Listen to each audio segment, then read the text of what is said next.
parliament ఎన్నికల ఫలితాలు వెల్లడించిన తర్వాత నన్ను రెండవసారి భారీ మెజార్టీతో గెలిపించినటువంటి నా కరీంనగర్ పార్లమెంట్ నియోజకవర్గ ప్రజలందరికీ, కష్టపడి పనిచేస్తున్నటువంటి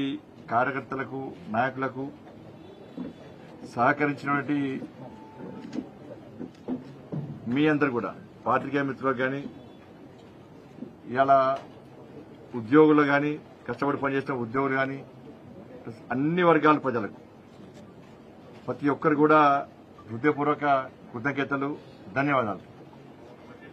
ఎందుకంటే రెండవసారి మొదటిసారి భారీ మెజార్టీతో గెలిపించిన తర్వాత మళ్లీ నమ్మకం, విశ్వాసంతో మోడీ గారిని ఎట్టి బస్సులో తిరిగి ప్రధానమంత్రి చేయాలని చెప్పి ఒక లక్ష్యంతో మా భారతీయ జనతా పార్టీ కార్యకర్తలు ఇంటింటికి ప్రచారం చేస్తున్న సందర్భంలో ప్రజలందరూ కూడా నరేంద్ర మోడీ గారిని ఎట్టి బస్సులో ప్రధానమంత్రి చేయాల్సిందే,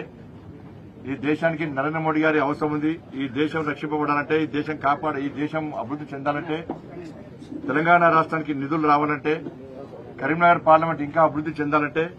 నరేంద్ర మోడీ గారు ప్రధానమంత్రి కావాల్సిందే, భారతీయ జనతా పార్టీ ఎన్డీఏ ప్రభుత్వం రావాల్సిందని చెప్పి